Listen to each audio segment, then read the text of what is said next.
Hi friends, welcome to Vibrant Science. In this video, we will discuss the structure and function of cell membrane, also known as plasma membrane. The cell membrane is the outer covering of the cell. It separates the inner components of cell from the outside environment and also serve as a gateway for cell, allowing only selective components to enter or exit the cell, hence also called a semi-permeable or a selectively permeable membrane. In early 1970s, two scientists, Nicholson and Singer, proposed the fluid mosaic model of the cell membrane. Just like a mosaic consists of blocks of different shapes and colors, a cell membrane consists of several components. The main components of the cell membrane are lipids and proteins.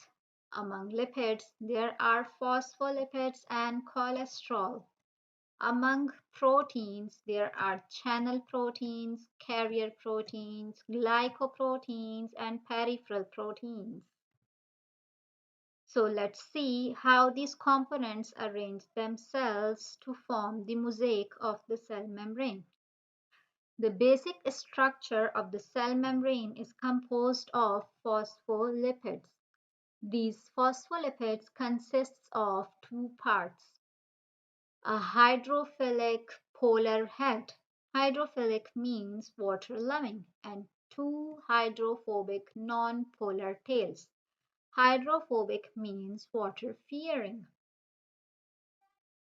These phospholipids arrange themselves in two layers such that the heads of one layer faces the cytoplasm and the heads of the other layer faces the extracellular fluid, since both of these consist majorly of water, and the tails of both layers faces each other. This is called a lipid bilayer.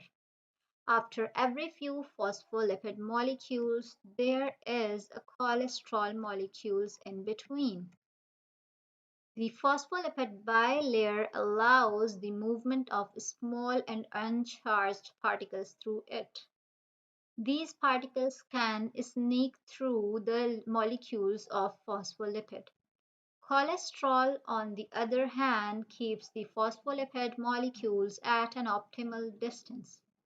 Since it has a higher consistency, it stabilizes the cell membrane, further limiting its permeability.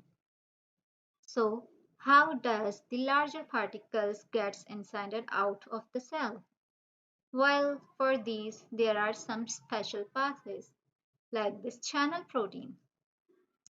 The channel proteins are the hydrophilic holes of the cell membrane.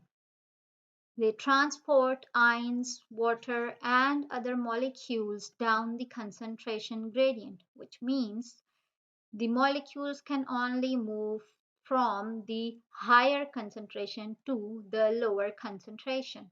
Then we have carrier proteins that are also called as integral proteins.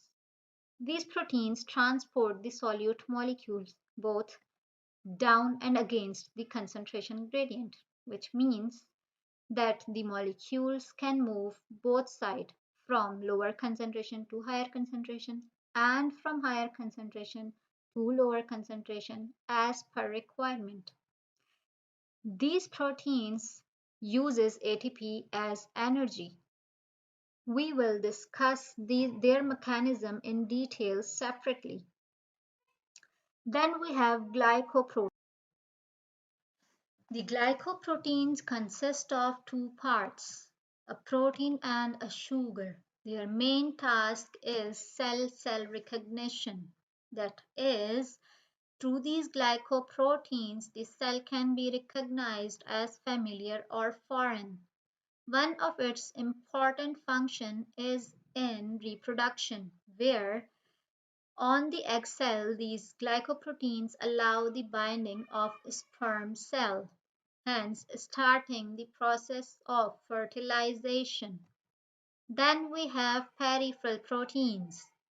These peripheral proteins are not embedded in the cell membrane unlike others. Rather, they are only attracted to the phosphate heads. These peripheral proteins are present both towards outside and inside the cell. They can act as enzyme, receptor, or catalyst.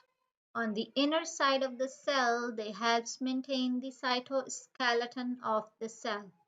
So this is how these components arrange themselves to form the boundary of the cell. Thanks for watching.